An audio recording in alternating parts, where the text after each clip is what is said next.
እስራኤል መርዘኛውን የፎስፈረስ ኬሚካል ቦምብ ተኮሰች። ጦርነቱ ወደ ኒውክሌር ውጊያ እየተሸጋገረ ይሆን ወይ የሚል ስጋት ተፈጥሯል። እስራኤል የመንገድ ላይ ካሜራዎችን መንቀል ጀመረች። ኔታንያሁ በአስቸኳይ የሰጡት መምሪያ በኢራን ሚሳኤሎች እየደረሰባቸው ካለው ጥቃት ጋር የተያዘ መሆኑም ተሰምቷል።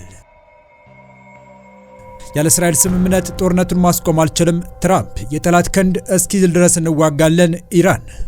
በመካከለኛው ምስራቅ የተጀመረውና ያለምን ትኩረት የሳበው ጦርነት 9ኛ ቀኑን አስቆጥሯል። በስካሁን ቆይታውም እጅግ አስገራሚና እጅን በአፍ የሚያስጭኑ ጥቃቶች ሲፈጸሙ ነበር። ነገር ግን ዛሬ እስራኤል በሊባኖስ ንጹሃን ላይ የፈጸመችው የፎስፈረስ ኬሚካል ጥቃት ብዙዎችን እንዳሳዘነ እየተነገረ ይገኛል።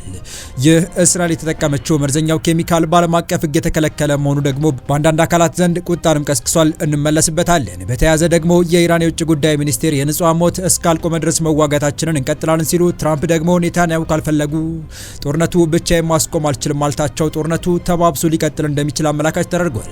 የነዚህንና እስራኤል የራሷ ስልት ዞሮ ራሷን በማጥቃቱ የመንገድ ላይ ካሜራዎችን መንቀል ስለመጀመሪያ የተሰማውን አክለን ይዘን ቀርበናል። ሰላም ውድ የሁሉ ዴይሊ ቤተሰቦች እንደምን አላችሁ? ቻናሉን ሰብስክራይብ፣ ላይክ፣ ሼር ያደርጋችሁ እስከ መረጃዎቻችን ፍጻሜ አብራችሁን ቆዩ።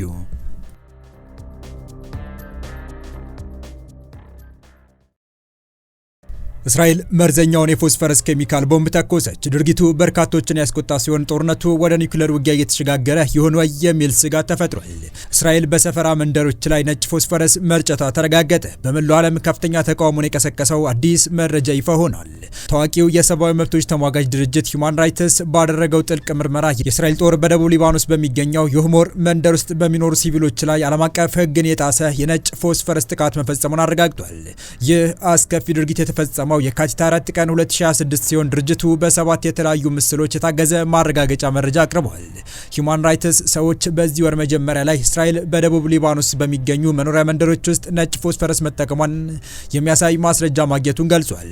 ይህ ድርጊትም ዓለም አቀፍ የሰብአዊ መብት ሕግጋትን የጣሰ መሆኑ አመላክቷል። ሰኞ ዕለት በወጣው በዚህ አዲስ ሪፖርት ላይ መቀመጫውን ኒውዮርክ ያደረገው ይህ የሰብአዊ መብት ተሟጋች ቡድን የሰባት ምስሎችን ትክክለኝነት ማረጋገጡን ገልጿል። ምስሎቹ በደቡብ ሊባኖስ የሁሞር በተባለ የመኖሪያ አካባቢ ላይ የነጭ ፎስፈረስ ጥቃቶች ሲተኩሱ የሚያሳዩ ሲሆን በዚህ ምክንያት እንደ አውሮፓውያን አቆጣጠር መጋቢት 3 ቀን 2026 ቢያንስ በሁለት ቤቶች ላይ የእሳት ቃጠሎ መነሳቱን ይፋ አድርጓል።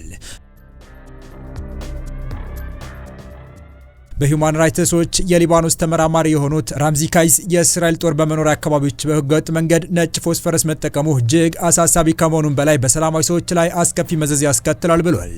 አክሎም የነጭ ፎስፈረስ ማቃጠል ባህሪ ለሞት ወይም ለህይወት ዘመን ስቃይ ለሚዳርግ አሰቃቂ አካላዊ ጉዳት ሊያጋልጥ ይችላል ብሏል። በአየር ላይ የሚነድ ነጭ ፎስፈረስ ሰዎች በሚኖርባቸው አካባቢዎች መጠቀም ያለምንም ልዩነት የሚፈጸም ህገወጥ ጥቃት ሲሆን ሰላማዊ ሰዎችን ከጉዳት ለመጠበቅ መወሰድ ያለባቸውን አስፈላጊ ጥንቃቄዎች የሚደነግገውን ዓለም አቀፍ የሰብአዊ መብቶች ህግ አይከተልም። ይህ የኬሚካል ንጥረ ነገር ከኦክሲጅን ጋር ሲገናኝ የሚቀጣጠል ሲሆን ቤቶችን፣ የእርሻ ቦታዎችንና ሌሎች የሲቪል ንብረቶችን ሊያቃጥል ይችላል። ሂውማን ራይትስ ዎች በሁመራ ውስጥ የጦር መሳሪያዎች በሰዎች ስብስብ ላይ በህገወጥ መንገድ ጥቅም ላይ መዋላቸውን የደረሰበት ሲሆን ይህም በመኖሪያ ቤቶችና በሌሎች የሲቪል ንብረቶች ላይ የእሳት ቃጠሎ እንዲነሳ ምክንያት ሆኗል። ድርጅቱ በሊባኖስ መገናኛ ብዙሃን መጋቢት 3 ጠዋት በኢንተርኔት የተሰራጨ ምስል ትክክለኝነትና የተነሳበትን ቦታ አረጋግጧል። ምስሉ ቢያንስ ሁለት በመድፍ የሚተኮሱ የነጭ ፎስፈረስ ጥይቶች የመኖሪያ መንደር ላይ በአየር ላይ ሲፈነዱ ያሳያል። በአየር ላይ ከሚፈነዱት ጥይቶች የሚወጣው ጭስ ደመና ቅርጽ ነጭ ፎስፈረስ ከሚይዘው የኤም 825 ተከታታይ 155 ሚሜ የመድፍ ጥይት የሚወጣና የሚፈነዳው አካል ከሚፈጥረው የጣት አጥንት መሰል ቅርጽ ጋር የሚመሳሰል መሆኑ ሪፖርቱ ገልጿል። በተጨማሪም በሁሞር የሚገኝ የእስላማዊ ጤና ኮሚቴ ሲቪል መከላከያ ቡድን በፌስቡክ ላይ የለቀቃቸውን ሰራተኞች በመኖሪያ ቤቶች ጣሪያና በአንድ መኪና ላይ የተነሳን እሳት ሲያጠፉ የሚያሳይ ፎቶግራፎችን ትክክለኝነት የተነሱበት ቦታ አረጋግጧል። ድርጅቱ የእሳቱ መንስኤ በነጭ ፎስፈረስ የተነከሩ የጨርቅ ቁርጥራጮች ሳይሆኑ እንዳልቀሩ ደምድሟል። ይህም ጥቃቱ የተፈጸመባቸው ቦታዎች በአየር ላይ የሚፈነዱ የጦር መሳሪያዎች ከታዩበት አካባቢ ጋር ቅርብ በመሆናቸው ነው። ካይስ ሲናገሩም እስራኤል ይህን ተግባር በአስቸኳይ ማቆም አለባት። ነጭ ፎስፈረስ ጨምሮ ለእስራኤል የጦር መሳሪያ የሚያቀርቡ አገራትም ወታደራዊ እርዳታንና የመሳሪያ ሽያጭን በአስቸኳይ ማቆም እንዲሁም እስራኤል መሰል ጥይቶችን በመኖሪያ አካባቢዎች ላይ መተኮስን እንድታቆም ግፊት ማድረግ አለባቸው ብለዋል። ሂውማን ራይትስ ዎች ዩናይትድ ስቴትስ፣ ዩናይትድ ኪንግደምንና ጀርመንን ጨምሮ የእስራኤል ቁልፍ አጋሮች ለእስራኤል የሚደረገውን የጦር መሳሪያ ሽያጭ እንዲያቆሙና በከባባድ ወንጀሎች ውስጥ እጃቸው እንዳለበት በሚታመንባቸው ባለስልጣናት ላይ የተመረኮዘ ማዕቀብ እንዲጥሉ አሳስቧል። እንደ ድርጅቱ ገለጻ እስራኤል እንደ አውሮፓውያን አቆጣጠር በጥቅምት 2023 እና በግንቦት 2024 መካከል በደቡብ ሊባኖስ የድንበር መንደሮች ላይ ነጭ ፎስፈረስ የተጠቀመች ሲሆን ይህም በሲቪሎች ላይ ከፍተኛ አደጋ ደግኗል። ይህ በእንዲህ እንዳለ ኔታንያሁ በኢራን የደረሰባቸውን ውድመት ለመደበቅ የደህንነት ካሜራዎችን ከመንገድ ላይ እንዲነሱ ማዛቸው ተጋልጧል። እንደ ፕሬስ ቲቪ ዘገባ እስራኤል በመንገድ ዳር የተተከሉ የደህንነት ሲሲቲቪ ካሜራዎችን እያነሳች ሲሆን ይህም በኢራን የሚሳኤል ጥቃት የደረሰባትን ውድመት ለመደበቅ ነው ተብሏል። እስራኤል ከፍተኛ የተባለ የሚዲያ ቁጥጥር እንደምታደርግ ይታወቃል።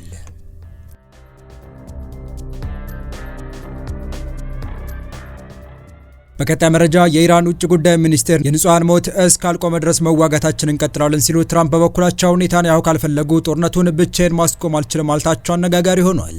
የኢራን የውጭ ጉዳይ ሚኒስቴር አባስ አርጋቺ የሀገሪቱ ሚሳኤሎች አሜሪካ እንደማይደርሱ በመግለጽ የፕሬዚዳንት ትራምፕን ንግግር አጣጣሉ። ፕሬዚዳንት ትራምፕ ኢራን ላይ ጦርነት የተከፈተበት አንዱ ምክንያት አገሪቱ በቅርቡ አሜሪካ የመድረስ አቅም ያላቸው ሚሳኤሎችን ልታጠቅ በመሆኑ እንደሆነ ተናግረው ነበር። ትናንት ከአሜሪካው ኤንቢሲ ኒውስ ቴሌቪዥን ጣቢያ ጋር ቃለመጠይቅ ያደረጉ የኢራን ውጭ ጉዳይ ሚኒስቴር የትራምፕ ክስ ሐሰተኛ መረጃ ሲሉ አጣጥለዋል። አርጋቺ ሚሳኤሎችን የማምረት አቅም አለን፣ ነገር ግን የሚሳኤሎች ርቀት ከ2000 ኪሎ ሜትር እንዳይበልጥ ሆን ብለን ራሳችንን ገድበናል ብለዋል። ምክንያቱም በቀሪው ዓለም ባለ የትኛውም አካል እንደ ስጋት መታየት አንፈልግም ሲሉ ለቴሌቪዥን ጣቢያው ገልጸዋል። ሚሳኤሎቻችን አሁን የሚወነጨፉበትን ርቀት ለመጨመር ያስጀመርነው ምንም እቅድ የለም ሲሉም አጽንኦት ሰጥተዋል። የውጭ ጉዳይ ሚኒስትሩ በቃለ መጠይቃቸው ተኩስ አቁም ላይ የመድረስ ሀሳብንም ውድቅ አድርገዋል። አሜሪካና እስራኤል ሰዎች እየገደሉ ነው፣ ሴት ተማሪዎችን እየገደሉ ነው፣ ሆስፒታል እያጠቁ ነው ያሉት አራክቺ ለህዝባችን ስንል መዋጋት መቀጠል አለብን ሲሉ ተደምጠዋል። አራክቺ አሜሪካ ከተሳተፈችበት የባለፈው ዓመቱ የኢራንና የእስራኤል የ12 ቀናት ጦርነት በኋላ የተደረሰው የተኩስ አቁም መጣሱን ተናግረዋል። አክሎም እና አሁን በድጋሚ የተኩስ አቁም መጠየቅ ይፈልጋል፣ እንደዚህ አይሰራም ብለዋል። ጦርነቱ በዘላቂነት ማብቃት እንዳለበት ያነሱት የውጭ ጉዳይ ሚኒስትሩ ያንን እስካላገኘን ድረስ ለህዝባችንና ለደህንነታችን ስንል መዋጋት መቀጠል ያለብን ይመስለኛል ሲሉ ተናግረዋል። በአንጻሩ ፕሬዚዳንት ትራምፕ ጦርነት የሚቋጨውን ከኔታንያሁ ጋር በሚተላለፍ የጋራ ውሳኔ መሆኑን ተናግረዋል። የአሜሪካው ፕሬዚዳንት ዶናልድ ትራምፕ የኢራን ጦርነት መቼ ይጠናቀቃል የሚለው ከእስራኤሉ ጠቅላይ ሚኒስትር ቤንያሚን ኔታንያሁ ጋር በጋራ የሚወሰን እንደሆነ መናገራቸውን ታይምስ ኦፍ እስራኤል ዘገበ። ስለ ጦርነቱ ከኔታንያሁ ጋር እየተነጋገሩ መሆኑን በስልክ በተደረገ ቃለ መጠይቅ ለእስራኤሉ መገናኛ ብዙሃን የገለጹት ትራምፕ ትክክለኛው ጊዜ ላይ ውሳኔው እንደሚያሳልፉ ተናግረዋል ተብሏል። አሜሪካ ጥቃት መፈጸም የምታቆም ከሆነ ኢራን ጦርነት መቀጠል ትችል እንደሆነ ለቀረበላቸው ጥያቄ ይህ የመሆን እድል የመኖሩ ጉዳይ ላይ ከመናገር ተቆጥበዋል። ይህ አስፈላጊ ይሆናል ብዬ አላስብም ሲሉ ምላሽ ሰጥተዋል። የቀድሞ አያቶላህ አሊ ሀሚኒ ልጅ የሆኑት ሙጅታባ ሀሚኒ የኢራን ጠቅላይ መሪነት ስልጣን ስለመረከባቸው ለቀረበላቸው ጥያቄም ግልጽ ምላሽ ሳይሰጡ አልፈዋል። የሚፈጠረውን እናያለን ብለዋል። ከዚህ ቀደም ትራምፕ ለኔ የሀሚኒ ልጅ ተቀባይነት የለውም ሲሉ ሙጅታባ ላይ ያላቸውን ተቃውሞ አሰምተው ነበር። የተወደዳችሁ የቻናላችን ቤተሰቦች ለአሁኑ ለእናንተ ይመጥናሉ ብታደምጧቸው ታተርፉባችኋላችሁ ብለን የመረጥንላችሁ ዕለታዊ መረጃዎቻችን እስካሁን እያደመጣችኋቸው ነበሩ። በተመሳሳይ ሀገራዊና ቀጠናዊ ጉዳዮች እንዲሁም ዓለም አቀፋዊ የጂኦፖለቲካ ወታደራዊና አነጋጋሪ ክስተቶችን ለበለት ተከታትለን በትኩስ ይዘን እንደምንቀርብ እያሳወቅን የቻናሉ ቤተሰብ ካልናችሁ ሰብስክራይብ፣ ቪዲዮን ላይክ እና ሼር በማድረግ ተደራሽነታችን ታሰፉ ዘንድ አክብሮታዊ ግብዣችን ነው። አበቃን። ሰናይ ጊዜን ተመኘን።